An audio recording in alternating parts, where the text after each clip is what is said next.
قرآن حکیم کی روح سے تمام مذاہب کی جو عبادت گاہیں ہیں وہ قابل احترام ہیں. اس کانٹیکسٹ میں سورۃ الحج کی آیت نمبر 40 ہے.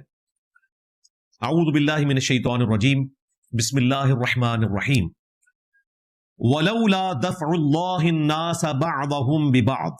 اگر اللہ تعالیٰ بعض لوگوں کے ذریعے بعض کو نہ ہٹاتا، یعنی یہ جو دنیا میں امن کے حصول کے لیے جنگیں ہوتی ہیں یہ نہ ہوتی، لَهُدِّمَتْ صَوَامِعُ، تو ضرور ڈھا دی جاتی خانقاہیں، وَبِيَعٌ، اور گرجے، وَصَلَوَاتٌ، اور کلیسا جو یہودیوں کے ہیں، وَمَسَاجِد، اور مسجدیں، یذکر فیہا اسم اللہ کثیرا، جن میں اللہ کا ذکر کثرت کے ساتھ کیا جاتا ہے.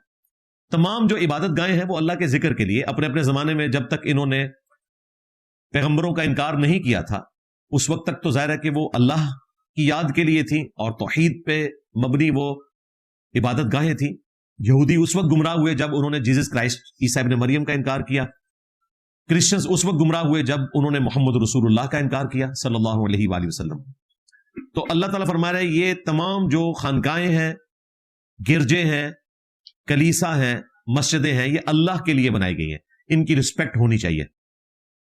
وَلَيَنْصُرَنَّ اللَّهُ مَن يَنْصُرُهُ، اور بے شک اللہ تعالیٰ ضرور مدد کرے گا ان کی جو اللہ کی مدد کریں گے، یعنی کہ اللہ کے دین کی. ان اللہ لقوی عزیز، بے شک اللہ تعالیٰ قوت والا ہے، غالب ہے. یعنی وہ اگر اپنے دین کے لیے مدد مانگ رہے ہیں تو کمزوری کی وجہ سے نہیں بلکہ تمہیں اجر دینے کے لیے. مسئلہ نمبر 2، سب سے پہلے کون سی مسجد بنائی گئی پلانٹ ارتھ کے اوپر؟ اس کانٹیکسٹ میں سورہ آل عمران کی آیت نمبر 96 ہے. ان اول بیت وضع للناس، بے شک پہلا گھر جو لوگوں کے لیے مقرر کیا گیا کہ اس میں لوگ عبادت کریں، للذی ببکۃ مبارکہ، وہ ہے جو کہ شہر بکہ میں ہے، بابرکت جگہ. یہ بکہ اور مکہ ایک ہی شہر کی دو پروننسیشن ہے. جس طرح ہمارے پڑوسی ملک میں ممبئی بھی بولا جاتا ہے اور بمبے بھی بولا جاتا ہے، با اور میم، یہ سیم اسی طریقے سے ہے. مکہ جو ہے یہ بکہ بھی ہے اور مکہ بھی.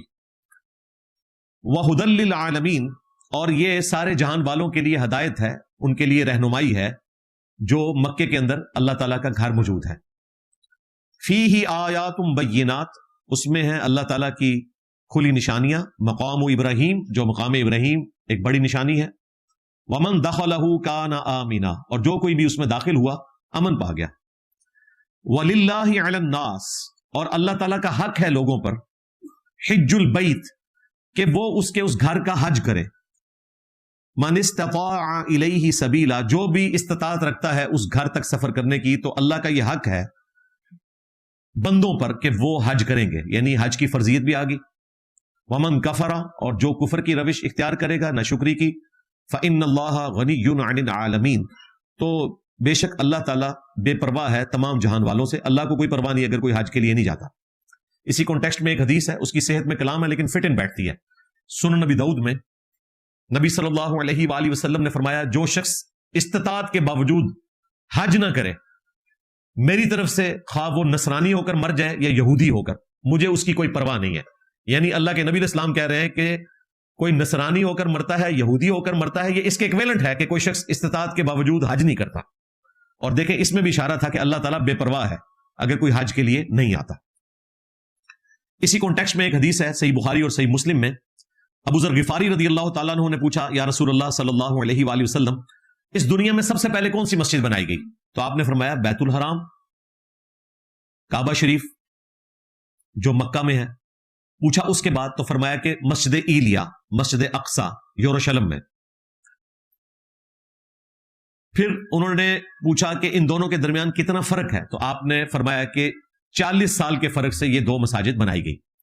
اس سے یہ پتہ چلا کہ بیت اللہ شریف اور یروشلم میں جو مسجد اقصی ہے، مسجد ایلیا ہے، یہ اقصی تو نام بعد میں آیا مسجد کے پوائنٹ آف ویو سے. ویسے یہ قرآن میں جو ذکر آیا، اقصی کہتے ہیں دور کی مسجد کو. وہاں پہ جو اس وقت مسجد ہے اسے مسجد اقصی نہیں کہا جاتا، قبلی ماسک ہے جو سیدنا عمر نے تعمیر کروائی تھی.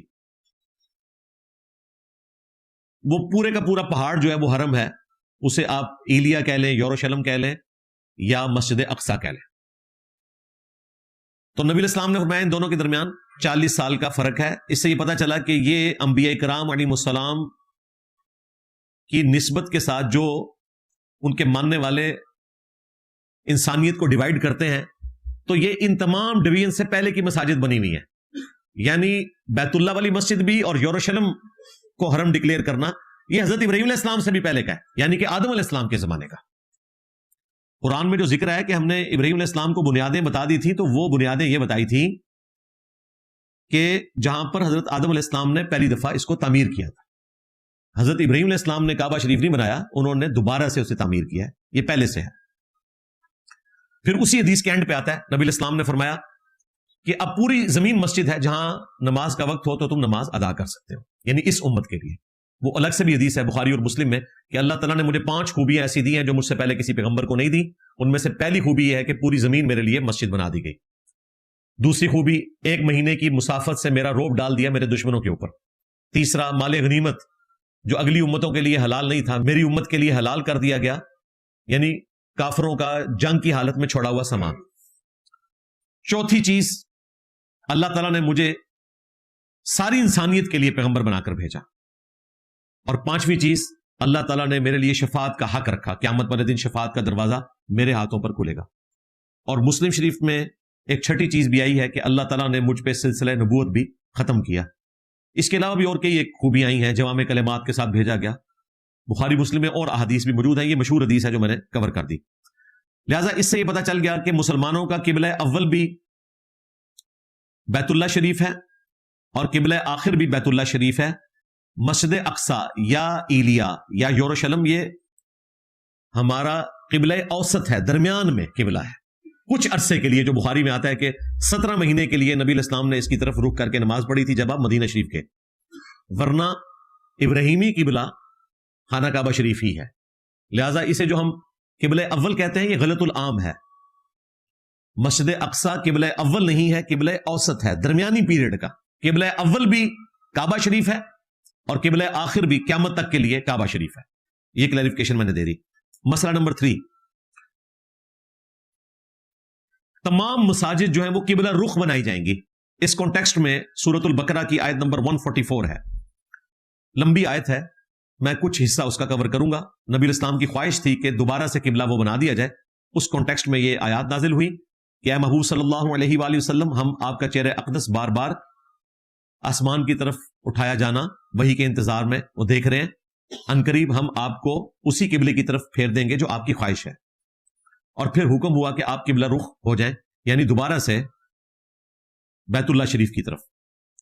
وَحَيْثُ مَا كُنْتُمْ، اور اے مسلمانوں تم جہاں کہیں بھی ہو، فَوَلُّوا وُجُوهَكُمْ شَطْرًا، تو تم نے نماز کے لیے رخ کرنا ہے اسی مسجد کی طرف. وَإِنَّ الَّذِينَ أُوتُوا الْكِتَابَ، اور بے شک جنہیں کتاب دی گئی یعنی جوز اور کرسچنز، لَيَعْلَمُونَ أَنَّهُ الْحَقُّ مِنْ رَبِّهِمْ، وہ ضرور جانتے ہیں کہ یہ حق ہے تمہارے رب کی طرف سے. انہیں پتا ہے کہ ابراہیمی قبلہ وہی تھا. وَمَا اللَّهُ بِغَافِلٍ عَمَّا يَعْمَلُونَ، اور اللہ تعالیٰ غافل نہیں ہے ان کے اعمال سے. ایک ٹکٹ میں 2 مزے کرتے تھے جی. جب نبی الاسلام نے یروشلم کی طرف منہ کیا تو یہودی بجائے خوش ہونے کے انہوں نے کہنا شروع کر دیا کہ دیکھو یہ ہمارے قبلے کو استعمال کر رہے ہیں. اور پھر اندر خانے کہتے تھے کہ یہ ایک طرف اپنے آپ کو ابراہیمی کہتا ہے، ابراہیم کا قبلہ تو بیت اللہ شریف تھا. یعنی ایک ٹکٹ میں 2 مزے کر رہے تھے. اور جب حکم آیا بیت اللہ شریف کے لیے پھر انہوں نے کہا کہ یہ دیکھو جی قبلہ ہی بدل دیا انہوں نے. اب وہ ٹکٹ کا مزہ خراب ہوا تو دوسرے والا ٹکٹ کا مزہ لینا شروع کر دیا. تو اللہ تعالیٰ فرمایا کہ ان کی باتوں کی طرف توجہ نہیں دینی، کیونکہ اب اس کا کوئی سلوشن ہی نہیں ہے جب کوئی شخص بےمانی پہ اترا ہوا ہے. آپ اندازہ کریں کہ اللہ تعالیٰ کے احکامات کے ساتھ بھی کوئی بےمانی کرے تو اللہ تعالیٰ کہتا ہے کہ ان کو ان کے حال پہ چھوڑ دو. بیت اللہ نہ کرتے تو انہوں نے کہنا تھا کہ ابراہیمی ہوتا تو اس قبلے کی طرف منہ کر کے نماز پڑھتا. بیت اللہ کر دیا تو کہتے ہیں کہ ہمارا قبلہ کو چھوڑ دیا. جب یہ خود مان رہا تھا کہ یہ موسیٰ علیہ السلام کا قبلہ تھا تو یہ اسی قبلے سے پھر گیا. تو اس کا حال یہ ہے کہ ان کو ان کے حال پہ چھوڑ دیا جائے. مسئلہ نمبر 4، مسجد میں جو اللہ کا ذکر کرنے سے لوگ منع کرتے ہیں. سورۃ البقرہ کی آیت نمبر 114 ہے. ومن اظلم ممن منع مساجد اللہ، اس سے بڑھ کر کون ظالم ہو سکتا ہے جو منع کرے اللہ کی مسجدوں میں ان یذکر فیہا اسمہ، کہ وہاں پر اس کا ذکر کیا جائے، وسعی فی خرابہا، اور وہ مسجدوں کی خرابی کی کوشش کرے۔ اسپیسیفکلی تو یہ بیت اللہ شریف سے متعلق تھا، مشرکین عرب کو ڈانٹا گیا، لیکن یہ حکم عام بھی ہے۔ اس سے یہ پتا چلا کہ مسجد میں اللہ کا ذکر کرنے سے آپ کسی کو روک نہیں سکتے۔ ویسے تو مسجدوں میں لکھا ہوتا ہے یہاں امام مسجد کی اجازت کے بغیر کوئی درس نہیں دے سکتا، ایون آپ درس عوام کو نہ دیں، 3-4 دوست بھی آپ کسی مسجد میں اکٹھے بیٹھ کے نا قرآن کا ترجمہ پڑھنا شروع کر دینا، 2-3 دن تو مولوی دیکھے گا، چوتھے دن آپ کو کہے گا بھائی کیڑے چکر ہی چو، اٹھا دے گا۔ حالانکہ قرآن کی روح سے آپ اللہ کا ذکر کرنے سے روک نہیں سکتے، درس قرآن سے بڑا کوئی ذکر اللہ نہیں ہے۔ ہم تمہاری آڈینس کو تو ذکر نہیں دے رہے، اگر مسجد میں 3-4 دوست مل بیٹھ کر ایک سرکل بنا کے قرآن کا درس کرنا شروع کر دیں، ترجمے سے قرآن پڑھنا شروع کر دیں، ان کے فرقے کے ہی پڑھنا شروع کر دیں، تب بھی مولوی کو ہضم نہیں ہوگا۔ اور قرآن کہہ رہا ہے کہ آپ اللہ کے ذکر سے مسجد میں روک نہیں سکتے، لہذا یہ جو لکھ کے لگایا ہوا ہے اور زبردستی کرتے ہیں یہ بالکل زیادتی ہے۔ ہمارے پڑوسی ملک میں افغانستان کے اندر کتنے لوگوں کے شولڈرز توڑے ہیں، کئی علماء کو شہید کیا ہے صرف رفع الیدین کے مسئلے پہ۔ اب تو اہل حدیث علماء نے کھل کے اظہار بھی کرنا شروع کر دیا کیونکہ ایک دیوبندی حکومت آ گئی، اور بدقسمتی اہل حدیث کی یہ کہ وہاں پہ جو دوسری ایک جہادی تنظیم ہے داعش، وہ وہابی اہل حدیثوں کی ہے، وہ طالبان کے خلاف لڑ رہی ہے۔ اب ان کو ہر رفع الیدین کرنے والا، ایون ہمارے کئی اسٹوڈنٹس ہیں لائف سٹوری میں آ کے انہوں نے سنایا، ان کے لیے مشکل ہو گیا، وہ ہر رفع الیدین کرنے والے کو یہ سمجھتے ہیں کہ داعش سے تعلق رکھتا ہے۔ اہل حدیث کی شامت آئی ہوئی ہے یہاں، بے شک کہتے رہے کہ ہم ایک تسبیح میں پروئے ہوئے ہیں، کبھی بھی نہیں پروئے ہوئے۔ جب ایک دوسرے کو مسلمان نہیں سمجھتے تو کہاں سے تسبیح میں پروئے جائیں گے؟ مسئلہ نمبر 5 مسجد کی صفائی سے متعلق، سورۃ البقرہ میں آپ دیکھیں کہ اللہ تعالیٰ نے اپنے خلیل ابراہیم علیہ السلام سے کیا فرمایا۔ پہلے اللہ کے محبوب صلی اللہ علیہ وآلہ وسلم کو حکم ہوا وَاتَّخِذُوا مِن مَقَامِ إِبْرَاهِيمَ مُصَلَّى، ابراہیم علیہ السلام کے کھڑے ہونے کی جگہ کو مصلی بنا لیں، کیونکہ مقام ابراہیم پہ جب آپ کھڑے ہوں تو پھر یروشلم کی طرف آپ کا منہ نہیں ہوتا۔ مقام ابراہیم جو ہے نا وہ اس دیوار کی طرف ہے جو حجر اسود اور حتیم کے درمیان والی دیوار ہے، اور جو حجر اسود اور رکن یمانی والی دیوار ہے اسے مستجاب کہتے ہیں، وہ 70 سے زیادہ انبیاء کا مصلی ہے، ادھر اگر آپ نماز پڑھیں تو دونوں قبلوں کی طرف منہ ہو جاتا ہے، یعنی حتیم کی اپوزٹ سائڈ پہ جب آپ کھڑے ہوتے ہیں نا تو وہاں جب آپ رخ کریں گے تو آپ کا رخ دونوں قبلوں کی طرف ہوگا۔ تو اس چیز کو انشور کرنے کے لیے کہ قبلہ اب بدل چکا ہے، نبی علیہ السلام کو حکم دیا گیا کہ آپ نے یہاں نہیں کھڑے ہونا، اب آپ نے مقام ابراہیم پہ کھڑے ہونا ہے، تاکہ یروشلم آپ کی رائٹ سائڈ پہ رہ جائے، سامنے صرف قبلہ ہی ہو، تاکہ انشور ہو جائے کہ اب قبلہ اول واپس آ چکا ہے قبلہ اوسط کے بعد، قبلہ آخر بھی کعبہ شریف ہے۔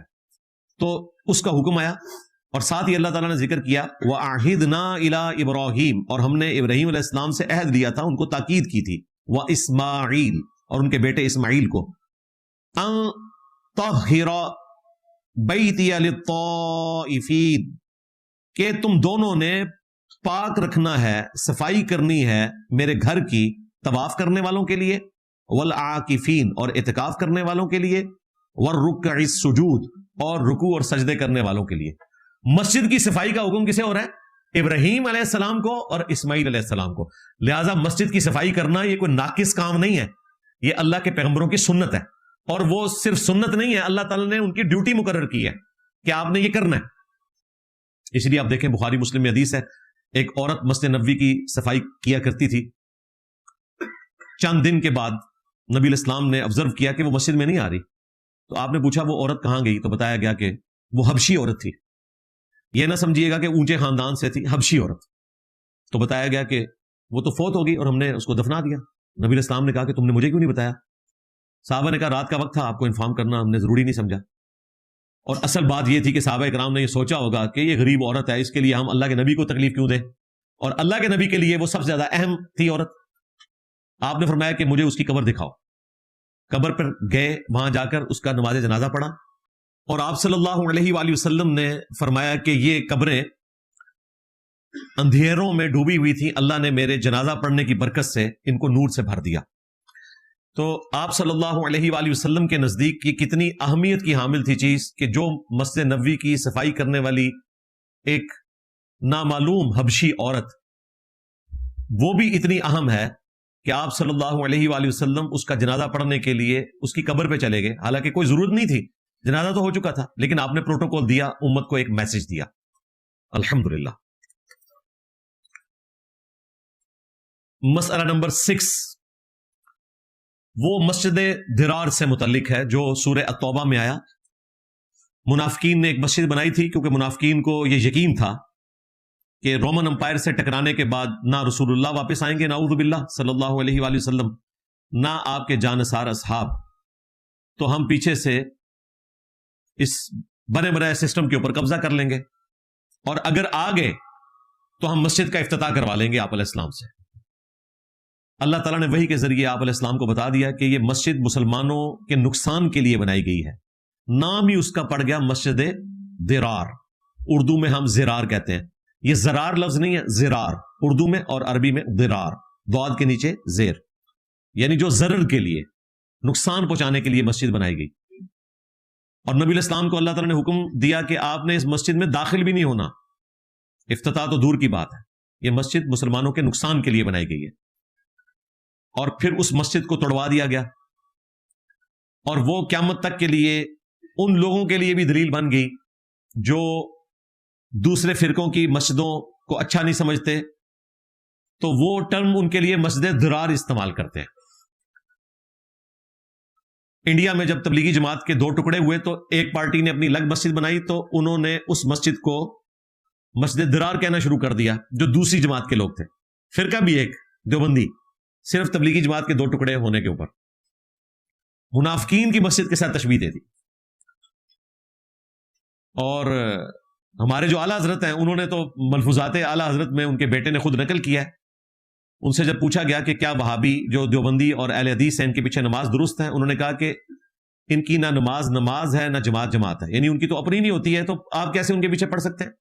پھر پوچھا گیا ان کی مسجد میں پڑھ لیں اپنی، تو انہوں نے کہا کفار کی مساجد مثل گھر کے ہیں، یعنی جس طرح گھر میں بھی مجبوراً نماز ہو جاتی ہے تو ان کافروں کی مسجدوں میں بھی نماز ہو جائے گی. کافر کسے کہا؟ دیوبندیوں کو اور اہل حدیث کو، اور ان کی عبادت گاہ کو مسجد کہا، حالانکہ عبادت گاہ کہنا چاہیے تھا. جس طرح ہم قادیانیوں کو مسجد نہیں لکھنے دیتے، وہ بیت الحمد لکھتے ہیں. تو اعلیٰ حضرت سے ہمیں اختلاف ہے، ان سے ہی ہم نے یہ چلاکی سیکھی تھی. کفار کی مساجد نہیں ہوتی اعلیٰ حضرت صاحب، اور ان کے ماننے والوں اپنے اعلیٰ حضرت کی اصلاح کرو، کفار کی عبادت گاہیں ہوتی ہیں. اور پھر پوچھا گیا اذان، انہوں نے کہا اذان کا بھی کوئی احترام نہیں سوائے اس کے کہ آپ اللہ کے نام پر عز و جل کہہ لیں اور نبی صلی اللہ علیہ وآلہ وسلم کے مبارک نام پہ دروشی پڑھ لیں. اذان کا جواب نہیں دینا آپ نے وہابیوں کی اذان کا. اور پھر ہمارے بابا جی نے تو اس میں ویلیو ایڈیشن کی، انہوں نے کہا چھڑ دے وہابیاں دی اذان دا کے احترام، یہ تے سوراں دے سور نے.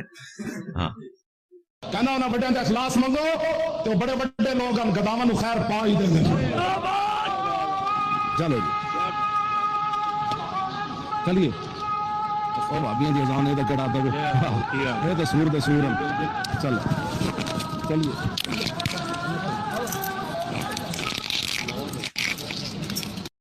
تو یہ بابا جی نے جو کچھ کہا وہ اعلیٰ حضرت کی تعلیمات کے مطابق کہا، قرآن و سنت کے مطابق نہیں. تو یہ ذکر کرنا یہاں پہ ضروری تھا، اس لیے میں نے مسئلہ نمبر 6 کے اندر اسے بیان کر دیا.